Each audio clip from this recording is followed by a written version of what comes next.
என்ன படிக்க போகிறோன்னா செக்டர்ஸ் ஆஃப் எக்கனாமிக் ஆக்டிவிட்டி. அதான் செக்டர்ஸ் ஆஃப் இந்தியன் எக்கானமி. மொத்தம் எத்தனை விதமான செக்டர் இருக்குது அப்படின்னா 3 செக்டர்ஸ் இருக்குது. Primary sector, secondary sector, tertiary sector. First sector defines a large segment of the economy which businesses share the same or related product or services. செக்டருங்கிறது என்னது அப்படிங்கிறத பார்க்கணுங்கிறது எக்ஸாம்பிள் வாட் இஸ் செக்டர் அப்படிங்கிற question இது வரைக்கும் வந்ததே கிடையாது. ஸோ வாட் இஸ் செக்டர் அப்படின்னு யாரும் கேட்க மாட்டாங்க. ஓகே, இட்ஸ் ஒரு மாதிரி ஒரு குரூப். இப்போ ஒரு ஒரு என்னது சொல்கிறது, குரூப்னு சொல்ல முடியாது, பட்டு செக்டருங்கிறது ஒரு division. Okay, when we produce goods by extraction and collection of natural resources, it is known as the primary sector. ஆமாம், ப்ரைமரி செக்டர் அப்படின்னா என்ன அர்த்தம் அப்படின்னா, நம்ம வந்து ப்ரைமரி ப்ராடக்ட், அதாவது நம்ம வந்து செகண்டரி அப்புறம் டெரிஷரி ஆக்டிவிட்டி இருக்கணும். டெரிஷரி செக்டர், செகண்டரி செக்டர் இருக்கணும் அப்படின்னாலே அதுக்கு முதல்ல ப்ரைமரி செக்டர் இருக்கணும். ப்ரைமரி செக்டர்னால் எது நேச்சுரலாக நம்ம வந்து பழைய ஆதி காலத்துலேருந்து பண்ணிட்டு வர்ற ஒரு விஷயம். ஃபார் எக்ஸாம்பிள் ஃபார்மிங்காக இருக்கட்டும், ஃபாரஸ்ட்ரியாக இருக்கட்டும். ஃபாரஸ்ட்ரினா காடுகளை வெட்டுறது, அதெல்லாம். Hunting is also a primary activity. Fishing, mining எல்லாமே ப்ரைமரி ஆக்டிவிட்டி. பிகாஸ் இதெல்லாம் நேச்சுரல் ரிசோர்ஸஸை வந்து நம்ம எக்ஸ்ட்ராக்ட் பண்ணி நம்மளோட பெனிஃபிட்காக யூஸ் பண்ணிக்கிறோம். ஃபார்மிங் கூட ஒரு best example of primary resource தான். செகண்டரி செக்டர் வந்து என்னது அப்படின்னா, secondary sector covers activities in which natural products are changed into other forms through waves of manufacturing. Secondary செக்டரில் என்ன பண்ணுவாங்கன்னா, ப்ரைமரி செக்டரில் இப்போ ஃபார்மிங், ஃபாரஸ்ட்ரி, ஹண்டிங், ஃபிஷ்ஷிங் இதெல்லாம் வந்து நடந்ததில்ல. செகண்டரி செக்டரில் வந்து அதையே மாடிஃபை பண்ணுவாங்க. ஃபார் எக்ஸாம்பிள் ஃபார்மிங் நடக்குதுன்னு வச்சுக்கோங்களேன். ஃபார்மிங் நடந்தால் அதுலேருந்து தக்காளி கிடைக்குதுன்னு வச்சுக்கோ. தக்காளி வந்து நான் ரொம்ப யூஸ் பண்ணுவேன். தக்காளியோட எக்ஸாம்பிள் ரொம்ப யூஸ் பண்ணுவேன். அது இதில் செகண்டரி செக்டரில் என்ன பண்ணுவாங்கன்னா, இப்போ ஃபார்மிங் வந்து பண்ணி தக்காளி வந்து விளைவிக்கிறாங்கன்னு வச்சுக்கோங்க. அந்த தக்காளி என்ன பண்ணுவாங்கன்னா, செகண்டரி செக்டரில் வந்து சாஸாக மாற்றிடுவாங்க. அவ்வளோதான், தக்காளி சாஸ் மாற்றிடுவாங்க. தக்காளி வந்து ப்ரைமரி செக்டரோட ப்ராடக்ட்டு. அந்த ப்ரைமரி செக்டரோட ப்ராடக்டை மாடிஃபை பண்ணிடுவாங்க செகண்டரி செக்டரில். ஓகே, மேனுஃபேக்சர் பண்ணுவாங்க. ஃபேக்ட்ரிஸ் எல்லாம் இருக்குல்ல, அதெல்லாம் செகண்டரி செக்டர் தான். It is the next step after the primary. ஆமாம், ப்ரைமரி செக்டர் ஃபஸ்ட்டு, நெக்ஸ்ட்டு வந்து சாஸாக மாறும். அதுக்கு நடுவில் எப்பட்றா நிலத்து ப்ரைமரி விவசாய நிலத்துலேருந்து ஃபேக்ட்ரிக்கு போச்சு அப்படின்னு கேட்கலாம். அது வந்து டெரிஷரி செக்டர். டிரான்ஸ்போர்ட்டேஷன் நடக்குது இல்லை, விவசாய நிலத்துலேருந்து இப்போது ஃபேக்ட்ரி வரைக்கும், அது டிரான்ஸ்போர்ட்டேஷன். ஓகேவா? So manufacturing process are required here. It is also called as industrial sector. ஆமாம், ஃபேக்ட்ரிஸ்லாம் இருக்கும் அப்படின்னா இண்டஸ்ட்ரீஸ் தான். இண்டஸ்ட்ரியல் செக்டர்னு சொல்லுவாங்க இந்த secondary sector. For example, using cotton fibre from the plant, we spin yarn and weave cloth. Using sugar cane as raw material, we make sugar or gar. இல்லைன்னா explain பண்ணுறது இருக்குது. நம்ம வந்து காட்டன் ஃபைபர்லேருந்து தான் நமக்கு யான் கிடைக்குது. அப்புறம் அந்த காட்டன் ஃபைபரை வந்து ப்ரைமரி செக்டர்லேருந்து எடுத்து தான் செகண்டரி செக்டரில் நம்ம க்ளோத்ஸாக மாற்றி அந்த க்ளோத்ஸை போட்டுட்ருக்கோம். சுகர் கேனை வந்து ரா மெட்டீரியலாக வந்து நம்ம வந்து ப்ரைமரி செக்டரோட ப்ராடக்ட்டு தான் சுகர் கேனு. அந்த சுகர் கேனை நம்ம எதுவாக மாற்றுறோம்? சுகராகவும் மாற்றுறோம், இல்லை மண்டவெல்லம் தான் கர்ராகவும் மாற்றுறோம். Okay, tertiary sector, it includes activities that help in the development of the primary and secondary sector. Connecting sector னு கூட சொல்லுவாங்க. tertiary sector வந்து ரெண்டுத்தையும் கனெக்ட் பண்ணும், பிரைமரி செக்டரையும் செகண்டரி செக்டரையும். எப்படி? ஃபார் எக்ஸாம்பிள், பிரைமரி செக்டரில் தக்காளி விளைவிச்சிருது அப்படின்னு பார்த்தாச்சு. அப்போ தக்காளி வந்து ஃபேக்ட்ரிக்கு போனால் தானே சாஸாக மாறும். தக்காளி எப்படி ஃபேக்ட்ரிக்கு கொண்டு போகிறது அப்படின்னா டெரிஷரி செக்டர் தான். டிரான்ஸ்போர்ட்டேஷன் நடக்கும். தக்காளியை வந்து விவசாய நிலத்துல இருந்து எங்கே கொண்டு போவாங்க? ஃபேக்ட்ரிக்கு கொண்டு போவாங்கல்ல. அது எப்படி கொண்டு போவாங்க? ட்ரக் வழியாக தானே. அது டிரான்ஸ்போர்ட்டேஷன் என்னது? Tertiary sector. எது ப்ரைமரி கிடையாதோ, எது செகண்டரி கிடையாதோ, அது எல்லாமே டெரிஷரி செக்டர் தான். It includes activity that help in development of primary and secondary sector. These activities by themselves do not produce a good. அதாவது டெரிஷரி செக்டரில் எந்த ஒரு கூட்ஸும் ப்ரொடியூஸ் ஆகிறதில்ல. ஃபார் எக்ஸாம்பிள், ப்ரைமரி செக்டரில் வந்து நமக்கு வந்து ப்ராடக்ட்ஸ் கிடைக்குது, கூட்ஸ் கிடைக்குது. பட் டெரிஷரி செக்டரில் எந்த கூட்ஸும் ப்ரொடியூஸ் ஆகிறது கிடையாது. அவங்க வந்து எப்படின்னா கனெக்டிங் செக்டர் மாதிரி ஹெல்ப் தான் பண்ணுவாங்க, ப்ரைமரி செக்டர் க்ரோ ஆகிறதுக்கும் செகண்டரி செக்டர் க்ரோ ஆகிறதுக்கும். But they are aid of support for the production process. It is also called a service sector. ஆமாம், சர்வீஸ் செக்டர் தான். இது மோஸ்ட் ஆஃப் த கொஷின்ஸில் கூட கேட்பாங்க, சர்வீஸ் செக்டரை பற்றி ஒரு 5 பாயிண்ட் எழுதுங்க அப்படின்னு. சர்வீஸ் செக்டர்னால் என்ன அர்த்தம் அப்படின்னா, மக்களுக்கு சேவை பண்ணுவது. ஃபார் எக்ஸாம்பிள், டீச்சர் வந்து என்ன ப்ரொடியூஸ் பண்ணுறாங்க? எஜுகேஷன் ப்ரொடியூஸ் பண்ணுறாங்க தான். But that's not a goods. No, goods produce பண்ணல. ஸோ டீச்சராக இருக்கட்டும், டாக்டர்ஸாக இருக்கட்டும், வாஷர்மேனாக இருக்கட்டும், பார்பர்ஸாக இருக்கட்டும், காப்லர்ஸாக இருக்கட்டும், லாயர்ஸாக இருக்கட்டும், கால் சென்டர், சாஃப்ட்வேர் கம்பெனிஸ், முக்கியமாக சாஃப்ட்வேர் கம்பெனிஸ் எல்லாமே வந்து டெரிஷரி செக்டர்ஸ். ஓகே, இப்போ இந்த 3 செக்டரையும் கம்பேர் பண்ணலாம். The value of the final goods and services produced in each sector during a particular year provides the total production of the sector for that year. நம்ம வந்து எல்லா goods, for example ஒரு sector primary செக்டரில் நிறையா products உருவாகுதுன்னு வச்சுக்கோங்களேன். அந்த ப்ராடக்ட்ஸோட மதிப்பு என்ன, அது எல்லாத்தையும் கூட்டி ஒரு செக்டருக்கான அந்த ஒரு வருஷத்தில் ஒரு செக்டர்லேருந்து எத்தனை காசு மதிப்புக்கு ப்ராடக்ட்ஸ் வந்து வந்திருக்கு, கூட்ஸ் வந்து வந்திருக்கு அப்படின்னு சொல்லிடலாம். அதே மாதிரி ஒரு செக்டர்லேயும் நம்ம கண்டுபிடிச்சிடலாம்ல. ஃபார் எக்ஸாம்பிள் தக்காளி வந்து ஒரு 10 டன் வருது அப்படின்னா அதோட மதிப்பு என்ன, காசில் ஏதாவது மதிப்பு இருக்கும்ல. ஸோ அது வந்து ப்ரைமரி செக்டரோட ஒரு பங்கு. இந்த 3 பங்கு இருக்கும்ல. இப்போ secondary sector, tertiary sector. Tertiary செக்டரில் எப்படா வந்து நம்ம காசை வந்து பார்க்க முடியும் அப்படின்னு கேட்கலாம். டெரிஷரி செக்டரில் எப்படின்னா, இந்த மாதிரி ஐடி கம்பெனிலாம் இருக்குல்ல, ஐடி கம்பெனிஸில் காசு கம்மியாகவா இருக்குது, அவங்க வந்து கூட்ஸ் ப்ரொடியூஸ் பண்ணலைனாலும் அவங்க ஏர்ன் பண்ணுறாங்கல்ல. ஸோ அந்த ஏர்னிங்கையும் வந்து நம்ம ப்ளஸ் பண்ணிடுவோம். டெரிஷரி செக்டர் எவ்வளோ ஏர்ன் பண்ணுது ப்ளஸ் ப்ரைமரி செக்டர் எவ்வளோ ஏர்ன் பண்ணுது ப்ளஸ் செகண்டரி செக்டர் எவ்வளோ ஏர்ன் பண்ணுது, இது மூணுத்தையும் ப்ளஸ் பண்ணி தான் என்ன சொல்கிறது, இது மூணுத்தையும் ப்ளஸ் பண்ணி தான் ஜிடிபியோட வேல்யூ கண்டுபிடிப்பாங்க, கிராஸ் டொமஸ்டிக் ப்ராடக்ட். ஆனால் இதில் ஒரு கண்டிஷன் இருக்குது.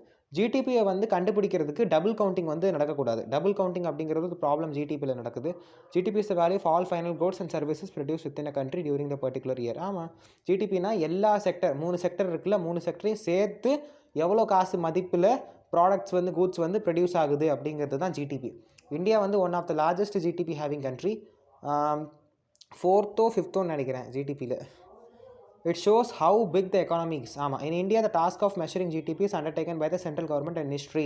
இது எம்சிக்யூவில் கேட்டாலும் கேட்பாங்க. சென்ட்ரல் கவர்மெண்ட் மினிஸ்ட்ரி தான் ஜிடிபியை வந்து மெஷர் பண்ணுற வேலையை இந்தியாவிலேருந்து எடுத்துக்கிறாங்க. ஓகே, அந்த graph below shows the production of goods and services. Graph வந்து கிடைக்கல எனக்கு.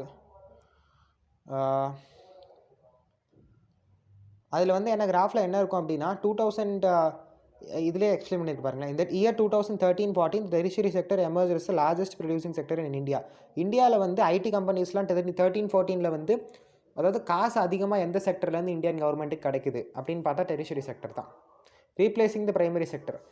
ப்ரைமரி செக்டர் தான் முதல்ல அதிகமாக இருந்தது. 70s காலத்துலலாம் ப்ரைமரி செக்டரில் தான் அதிக பேர் வேலையும் பார்த்தாங்க, அதிக பணமும் அங்கேருந்து தான் வந்தது இந்தியன் கவர்மெண்ட்டுக்கு. பட் இப்போ வந்து டெரிஷரி செக்டர் தான் டாமினேட் பண்ணுது. ஆனால் ஒரு இம்பார்ட்டன்ட் விஷயம் என்ன தெரியுமா, டெரிஷரி செக்டரில் தான் இன்றைக்கும் கம்மியான ஆளுங்க வேலை பார்க்குறாங்க, அன்றைக்கும் கம்மியான ஆளுங்க தான் வேலை பார்த்தாங்க. இன்றைக்கும் ப்ரைமரி செக்டர் தான் அதிக பேர் வேலை பார்க்குறாங்க, அதே மாதிரி அன்றைக்கும் ப்ரைமரி செக்டர்லாம் அதிக பேர் வேலை பார்த்தாங்க. இந்தியாவோட 60% ஆஃப் பாப்புலேஷன் இன்டெரக்டாவோ டேரெக்டாவோ ஃபார்மிங்கில் இன்வால்வ்டாக இருக்குது தெரியுமா. அந்த tertiary sector become the important in India because of the following reason. இது ரொம்ப இம்பார்ட்டன்ட் கொஷின், 5 மார்க் கொஷின் இது. எதுக்கு வந்து tertiary sector important? Services such as hospitals, educational institution, post and telegraph services, police stations, courts, village administrative offices, municipal corporation, defence, transport, banks, insurance companies are consider as basic services are necessary for all people.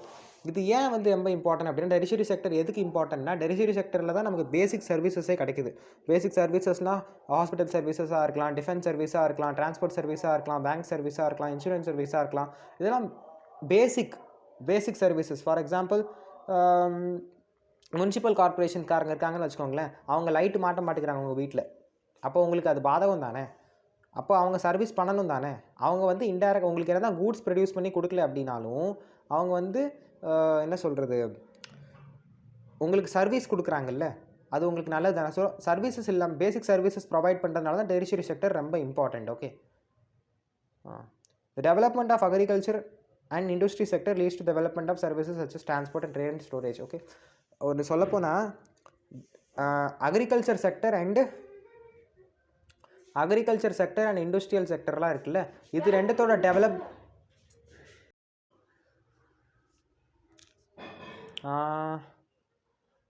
இங்கே தான் இருந்தோம். போன video நான் புலம்பிகிட்டு இருந்தேன், அது video cut ஆகி எவ்வளோ நேரம் ஆச்சுன்னு தெரில, 9 minutes வீடியோ தான் போட முடியுது. நெக்ஸ்ட்டு வந்து சர்வீசஸ் சச் as ஹாஸ்பிட்டல்ஸ், இதெல்லாம் பேசிக் சர்வீஸ் ப்ரொவைட் பண்ணுறதுனால இம்பார்ட்டன்ட் டெரிஷரி செக்டர். அக்ரிகல்ச்சர் செக்டரும் இண்டஸ்ட்ரியல் செக்டரும் டெவலப் ஆகிறதுக்கு காரணம் யார் தெரியுமா? Transport and trade and storage தான். ஃபார் எக்ஸாம்பிள் அக்ரிகல்ச்சர் செக்டரையும் எப்படி, அதான் நான் சொன்ன தக்காளி எக்ஸாம்பிள் தான். தக்காளி வந்து ப்ரொடியூஸ் ஆகுது நிலத்தில் அப்படின்னா அது ஃபேக்ட்ரி வரைக்கும் ரீச் ஆகணும்னா டிரான்ஸ்போர்ட்டேஷன் செக்டர் தேவை தானே, அதாவது சர்வீஸ் செக்டர் தேவை தானே. ஸோ டெவலப்மெண்ட் ஆஃப் அக்ரிகல்ச்சர் செக்டரும் இண்டஸ்ட்ரியல் செக்டரும் அக்ரிகல்ச்சர் செக்டரும் டெவலப் ஆச்சுன்னா ஆட்டோமேட்டிக்காக நமக்கு வந்து இம்பார்ட்டன்ஸ் ஆஃப் டெரிஷரி செக்டரும் அதிகமாகும், அப்படி தானே. With the rise in the income of the people, they start demanding more services like eating out, tourism, shopping, private hospital, private schools, professional training அதெல்லாம். எப்போல்லாம் மக்கள் அதிக காசு சம்பாதிக்க ஆரம்பிச்சதுனால அவங்க மோர் சர்வீசஸ் டிமாண்ட் பண்ண ஆரம்பித்தாங்க. ஃபார் எக்ஸாம்பிள் வெளியே போய் சாப்பிட்றது, அதுவும் சர்வீஸ் செக்டரோட பாட்டு தான். டூரிசம், ஊர் சுற்றணும்னு நினச்சாங்க, அதுவும் சர்வீஸ் செக்டரோட பாட்டு தான். ஷாப்பிங், அதுவும் சர்வீஸ் செக்டரோட பாட்டு தான். ப்ரைவேட் ஹாஸ்பிட்டல், அதுவும் சர்வீஸ் செக்டர் தான். ப்ரைவேட் ஸ்கூல்ஸ், ப்ரொஃபஷனல் ட்ரைனிங், அதெல்லாமே சர்வீஸ் செக்டர். ஸோ சர்வீஸ் செக்டரோட டிமாண்ட் அதிகமாச்சு. ஸோ சர்வீஸ் செக்டர் இம்பார்ட்டண்ட் ஆச்சு. Over the past decade, the certain new services based on information and communication technology have been important and essential. Over the இயரில் இப்போ இந்த ID கம்பெனிஸ்லாம் வந்திருக்கு. அந்த ID கம்பெனிஸ்லாம் வந்ததுனால tertiary செக்டரோட importance வந்து அதிகமாகிடுச்சு. Okay, where are most people employed? Primary செக்டரில் தான். இன்றைக்கும் ப்ரைமரி செக்டரில் தான் more than the half of the workers in India working in the primary sector. Mainly in agriculture, the sector employ less than half of the people as compare to the primary sector. Okay,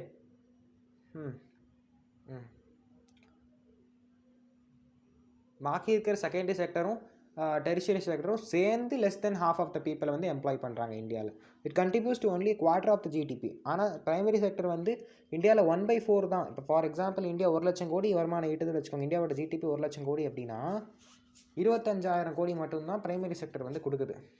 the sector produce 4/5 of the product. 4/5னா product வந்து அதிகம். மொத்தம் 5ல் 4 பங்கு product primary செக்டர்லேருந்து தான் வருது. But income கம்மி. How to create more employment? எப்படி வந்து நிறைய வேலை வாய்ப்புகளை உருவாக்க முடியும்? Employment can be given to the people by identifying, promoting and locating industries and services in the semi-rural area. சொல்லுவாங்கல்ல, நிறைய கம்பெனிஸ்லாம் நிறைய கம்பெனிஸ் வந்தால் தான் வந்து நாட்டுக்கு நல்லது, அப்படின்னா தான் வேலை வாய்ப்பு அதிகமாகும். அதே தான் இங்கே எழுதியிருக்காங்க. கிராமப்பகுதிகளில் வந்து நம்ம கம்பெனிஸ் எல்லாம் வந்து இண்டஸ்ட்ரீஸ் எல்லாம் லொக்கேட் பண்ணோம் அப்படின்னா அது என்ன தான் நேச்சருக்கு நல்லது இல்லை அப்படின்னாலும் அது one of the best way for providing more employment. Okay, every state or region has the potential for increasing income and employment for the people in that area. It can be done by tourism or regional craft industries or எப்படி இருந்தாலும் நம்ம எம்ப்ளாய்மெண்ட்டை தானே அதிகப்படுத்தணும். Employment அதிகப்படுத்தணும்னா நம்ம company setup பண்ணலாம். Company setup பண்ணலைன்னா tourism increase பண்ணலாம். Tourism increase பண்ணால் நிறைய பேர் வந்து அந்த இடத்துக்கு சுற்றி பார்க்க வருவாங்க. சுற்றி பார்க்க வந்து அங்கே நிறைய பேர் கடை போட்டு எம்ப்ளாய்டு ஆகிடலாம். ஓகே, அதாவது வேலை கிடச்சிரும் நிறைய பேருக்கு. ரீஜனல் கிராஃப்ட் இண்டஸ்ட்ரீஸை வந்து நம்ம வந்து மேம்படுத்தலாம். கையால் செய்கிற பொருட்களை மேம்படுத்தினா அதுலேயும் நிறைய பேருக்கு வேலை கிடைக்கும். லைக் ஐடி கம்பெனிஸ்லாம் ப்ரமோட் பண்ணலாம். Okay, a study conducted by the planning commission known as Niti Aayog, okay, estimates that nearly 20 lakh jobs can be created in educational sector alone. நிதி ஆயோக் அப்படின்னு ஒரு பிளானிங் கமிஷன் வந்து என்ன சொல்லியிருக்காங்க அப்படின்னா, ஒரு சர்வேயில் 20 லட்சம் ஜாபை வந்து எஜுகேஷன் செக்டரில் மட்டுமே நம்மளால் ப்ரொடியூஸ் பண்ண முடியும் அப்படின்னு சொல்லியிருக்காங்க. The central government in India made a law implementing the right to work in 625 districts of India, which is called as Mahatma Gandhi MNREGA அப்படின்னு சொல்லுவாங்க. Mahatma Gandhi national rural employment act அப்படின்னா எம்ப்ளாய்மெண்ட் கேரண்டி ஆக்ட், அதாவது 100 நாள் வேலை திட்டம். 2005 தான் இதை வந்து ஆரம்பித்தாங்க. அண்டர் மன்ரேகா வந்து 2005 என்னதுன்னா, யாரெல்லாம் ஏபிளோ அதாவது யாரெல்லாம் தகுதியானவங்களாம் யாரெல்லாம் வேலை பண்ண முடியுமோ, யாரெல்லாம் வேலை தேடிட்டு இருக்காங்களோ கிராம பகுதிகளில் அவங்களுக்கு வந்து 100 நாள் வேலையை வந்து கேரண்டீடாக கவர்மெண்ட் தருது. மீதி 265 நாள் நீங்கள் வந்து உங்கள் வேலையை பார்த்துக்கணும். பட் 365 நாளில் 100 நாள் நாங்கள் தந்துடுவோம் சம்பளத்தோட வேலை. இப்போ கவர்மெண்ட் வந்து வேலை கொடுக்க முடியல, கவர்மெண்ட்டாக வந்து இன்னும் எல்லாருக்கும் வேலை கொடுக்க முடியல அப்படின்னா அன்எம்ப்ளாய்மெண்ட் அலோன்சஸ், அதாவது வேலையே நீங்கள் 100 நாள் வேலைக்கு போகலைன்னா கூட உங்களுக்கு வேலை கொடுக்க முடியல கவர்மெண்ட்டால். நீங்களே வீட்டில் உட்காந்துக்கிட்டால் காசு கிடைக்காது. பட் வேலை அவங்க கொடுக்கல உங்களுக்கு அப்படின்னா அவங்க வந்து எம்ப்ளாய்மெண்ட் அலவுன்ஸ் கொடுப்பாங்க, அன்எம்ப்ளாய்மெண்ட் அலவுன்ஸ். ஓகேவா? Public sector, private sector. Public செக்டர்னால் எதெல்லாம் கவர்மெண்ட்டுக்கு ஓனாகிறதோ, ப்ரைவேட் செக்டர்னால் எது கவர்மெண்ட்டுக்கு ஓன் இல்லையோ. ஃபார் எக்ஸாம்பிள் ரயில்வேஸ் வந்து பப்ளிக் செக்டர். ரயில்வேஸ்லேயும் ப்ரைவேட் செக்டர் இருக்குது தான், ரயில்வேஸ்லேயும் ப்ரைவேட் ட்ரெயின்ஸ் இருக்குது தான். இருந்தாலும் பப்ளிக் செக்டரில் தான் வருதும் railways. The government owns most of the assets and provides all the services. In the private sector, ownership of assets and delivery of the services is in the hands of private individuals or companies. Railways or post office is an example of public sector. Companies like Tata, Iron Steel Company, Tiscon சொல்லுவாங்கல்ல, or Reliance, Ambani Sir Company, இது எல்லாமே வந்து private sector. Or privately owned companies. The purpose of the public sector is not just to earn profit. Public sector வந்து service provide பண்ணும். For example railways வந்து earn பண்ணணும்னு நினச்சாங்கன்னா ticket ஏற்றிடுவாங்க. ஒரு ticket AC டிக்கெட்டை வந்து 24 மணி நேரம் நீங்கள் ஏசி ட்ராவல் பண்ணிங்கன்னா 10,000 12,000 கூட டிக்கெட் கொடுக்கறதுக்கு வாய்ப்பு இருக்குது. பட் அவங்க வந்து சர்வீஸ் ப்ரொவைட் பண்ணுறாங்க. அவங்க வந்து பேசிக் சர்வீசஸ் பீப்புளுக்கு ப்ரொவைட் பண்ணணும் அப்படிங்கிறது தான் அவங்களோட ஆசையை தவிர அவங்க காசு சம்பாதிக்கணும் அப்படிங்கிறது ஒரு கவர்மெண்ட் செக்டரோட ஒரு நோக்கமாக இருக்காது. Its main aim is public welfare and activities in the private sector are guided by the motive to earn profit. Private செக்டர்காரங்க வந்து மக்களுக்கு சேவை பண்ணணும்னு நினைக்க மாட்டாங்க. அவங்க வந்து ஏர்ன் பண்ணணும், காசு சம்பாதிக்கணும் அப்படின்னு நினைப்பாங்க. Responsibilities of government. இதில் கவர்மெண்ட்டுக்கு என்னென்ன வேலை, அதாவது பப்ளிக் செக்டர்லாம் இருக்குல்ல, இதான் last topic of the chapter, responsibilities of government. There are large number of activities which are the primary responsibility of government. அதாவது கவர்மெண்ட்டோட கடமைகள் என்னென்ன, கவர்மெண்ட்டோட கடமை நிறையா இருக்குது. அதில் ஃபியூ ஆஃப் தெம் இது கொடுத்துருக்காங்க. Government raises money through the taxes and other ways to meet the expenses and the services already done by it. இப்போ பப்ளிக் சர்வீசஸ்லாம் லோ காஸ்ட்டில் வந்து நீங்கள் ட்ரெயினில் ட்ராவல் பண்ணலாம். அதெல்லாம் எப்படி அந்த கவர்மெண்ட்டுக்கு எங்கிறது காசு வருது? கவர்மெண்ட் வந்து நம்மள்ட்ட டேக்ஸ் மூலியமாக காசு வசூலிக்கிறாங்க. அதை வச்சு பேசிக் சர்வீசஸ் எல்லாம் ப்ரொவைட் பண்ணுறாங்க லோ காஸ்ட்டில். ஃபார் எக்ஸாம்பிள் ரேஷனாக இருக்கட்டும், அதுவும் லோ காஸ்ட் தானே. Governments have to undertake heavy spending such as construction of roads, bridges, railways, harbors, generating electricity, providing irrigation through dams, etc. Also, it has to ensure that these facilities are available for everyone. Government வந்து large அமௌண்ட்டில் வந்து காசு செலவழிப்பாங்களாம். இதெல்லாம் responsibilities. எதுலன்னா harbours கட்டுறதில்ல, அதாவது துறைமுகம் கட்டுறதில்ல, fridge கட்டுறதில்ல, dam கட்டுறதில்ல, முக்கியமாக ரயில்வேஸில் எல்லாம் கோடிக்கணக்கில் லட்சக்கணக்கான கோடி வந்து செலவழிப்பாங்க எலக்ட்ரிசிட்டிக்கு. இதெல்லாம் ஏன் செலவழிக்கிறாங்க? அவங்களுக்கு என்ன ப்ராஃபிட்டாக கிடைக்குது இதனால? Because they had to ensure the facilities available to everyone, basic facilities இதெல்லாம். ஸோ பப்ளிக் சேவை பண்ணுறது தானே கவர்மெண்ட்டோட கடமை. ஸோ அதனால் இதெல்லாம் basic services. Government have to லம்பாக ஹெவி ஸ்பெண்டிங்கை வந்து கவர்மெண்ட் அண்டர்டேக் பண்ணுறாங்க.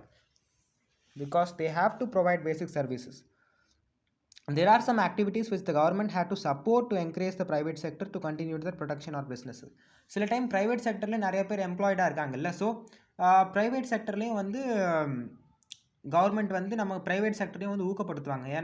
ஏன் ஊக்கப்படுத்துவாங்கன்னா, ப்ரைவேட் செக்டர் முன்னேறினா மட்டும்தான் நிறைய வேலை வாய்ப்பு இருக்கிற வந்து தக்க வைக்க முடியும். அதாவது நிறையா வேலைகள் போகாமல் நிறையா பேரோட வேலையை தக்க வைக்கணும் அப்படின்னா ப்ரைவேட் செக்டர் இந்தியாவில் ஓரளவுக்கு அது நல்லா இருக்கணும். ஸோ சில டைம் கவர்மெண்ட்டே வந்து ப்ரைவேட் செக்டரை வந்து ஊக்குவிப்பாங்கன்னா அவங்களுக்கு வந்து என்னத்தை சொல்கிறது, ஸ்பெஷல் ஏரியாஸ்லாம் கொடுப்பாங்க. அதாவது டேக்ஸ் வந்து கம்மி பண்ணுவாங்க. அது மாதிரி ஊக்குவிப்பாங்க ப்ரைவேட் செக்டரை. ஏன்னா நிறைய பேருக்கு வேலை கிடைக்கணும் அப்படிங்கிறதுக்காக. இதுதான் ரேஷன் கடை எக்ஸாம்பிள் வந்துருச்சு பார்த்தீங்களா. The government in India buys wheat and rice from the farmers in fair price and sells at a lower price to the consumer through the ration shops. In this way it supports both farming and consumers. இந்தியாவில் வந்து ஃபார்மர்ஸ்டேருந்து கம்மி. இதெல்லாம் என்னது, கவர்மெண்ட்டோட வேலைகள், responsibilities. Okay, Indian government என்ன பண்ணும் அப்படின்னா, வீட்டு கோதுமை அரிசி எல்லாம் வந்து ஃபார்மர்ஸ்டேருந்து கம்மியான ப்ரைஸில் வாங்கும். கம்மியான ப்ரைஸ்னால் ஃபேர், நார்மலான ப்ரைஸ், ரொம்ப ஹை ப்ரைஸ்லையும் வாங்காது, கம்மியான ப்ரைஸ்லையும் வாங்காது, ஃபேர் ப்ரைஸில் வாங்கி லோவர் ப்ரைஸில் வந்து செல் பண்ணுவாங்க. ஓகேவா? கம்மியான ப்ரைஸில் வாங்கி லோவர் ப்ரைஸில் வந்து சேல் பண்ணுவாங்க. ஓகேவா? நான் ஃபோனை தூரத்தில் வச்சு பேசிகிட்டு இருந்தேன், வாய்ஸ் கேட்டதானே வேறு தெரியலையே. திரும்பி இருந்தேன். அந்த ரேஷன் ஷாப் மூலிமா லோவர் ப்ரைஸில் வந்து நிறையா மக்களுக்கு வந்து கொடுத்து உதவுவாங்க. Okay, running proper schools and providing equal education is also proper ஸ்கூல்ஸை ரன் பண்ணுறதுனாலையும் ஈக்குவல் எஜுகேஷன் எல்லாருக்கும் கொடுக்கறதுனாலையும் குவாலிட்டி எஜுகேஷன் எல்லாருக்கும் கொடுக்கறது வந்து கவர்மெண்ட்டோட ஒரு ஃபங்க்ஷன் தான். Health and educational facilities for all are some of the duties of government. Health for example government ஹாஸ்பிட்டல்ஸ்லாம் இருக்குது. எஜுகேஷன் ஃபெசிலிட்டிஸ் இதெல்லாம் ப்ரொவைட் பண்ணுறது கவர்மெண்ட்டோட ஒரு பேசிக்கான ஒரு வேலை. The government also needs to pay attention to the aspects of human development such as availability of safe drinking water, house facility. எல்லாமே கவர்மெண்ட் நார்மலாக யோசிச்சு பார்க்கணும். நம்ம கவர்மெண்ட் நமக்காக என்னடா பண்ணுது அப்படின்னு. அதெல்லாம் வந்து ரெஸ்பான்சிபிலிட்டிஸாக கவர்மெண்ட்டில் நீங்கள் எழுதிடலாம். இது எதுவுமே நட்டாடிக்க தேவையில்லை. எஸ்எஸ்டியில் நிறைய பேர் பண்ணுற என்ன தப்பு அப்படின்னா, மனப்பாடம் பண்ண வேண்டிய அவசியமே இல்லை. நம்மளை சுற்றி என்ன நடக்குதோ அதை எழுதினா மட்டுமே போதும். The government also needs to pay attention to aspects of human development such as availability of safe drinking water. சேஃபான குடி தண்ணி கொடுக்குறதும் கவர்மெண்ட்டோட வேலை தான். ஹவுசிங் ஃபெசிலிட்டிஸ் கொடுக்குறதும் கவர்மெண்ட்டோட வேலை தான் புவருக்கு. ஓகே, ஃபுட் அண்ட் நியூட்ரிஷன் கொடுக்குறதும் கவர்மெண்ட்டோட வேலை தான். ரேஷன் ஷாப்ஸ் எல்லாம் பார்த்தோம்ல. And taking care of the poorest and most ignore regions of the country. Most ignore region of the கண்ட்ரீஸை வந்து டேக் கேர் பண்ணுறது. ஃபார் எக்ஸாம்பிள் அருணாச்சலில் தான் இப்போ டெவலப்மெண்ட் நடக்குது இல்லை, அங்கெல்லாம் பில்டிங்ஸ் அதெல்லாம் பண்ணுறாங்கல்ல, அதெல்லாம் மோஸ்ட் இக்னோர்டில் ஒரு மாதிரி கார்னர்ட் ரீஜன்ஸ். அந்த ரீஜன்லையும் டெவலப்மெண்ட்டை வந்து ஊக்குவிக்கிறது, அந்த ரீஜன்ஸையும் டெவலப் பண்ணுறது ரொம்ப இம்பார்ட்டன்ட். ஃபார் எக்ஸாம்பிள் இப்போ Indian government Jammu Kashmir and Arunachal பிரதேஷில் டெவலப்மெண்ட் அதிகப்படுத்துகிறாங்க அப்படின்னா அதெல்லாம் இக்னோர்ட் ரீஜன்ஸ். அந்த ரீஜன்ஸில் டெவலப்மெண்ட்டை அதிகப்படுத்துகிறாங்க இந்தியன் கவர்மெண்ட். ஓகே, இந்த சாப்டர் முடிஞ்சது. தேங்க்யூ.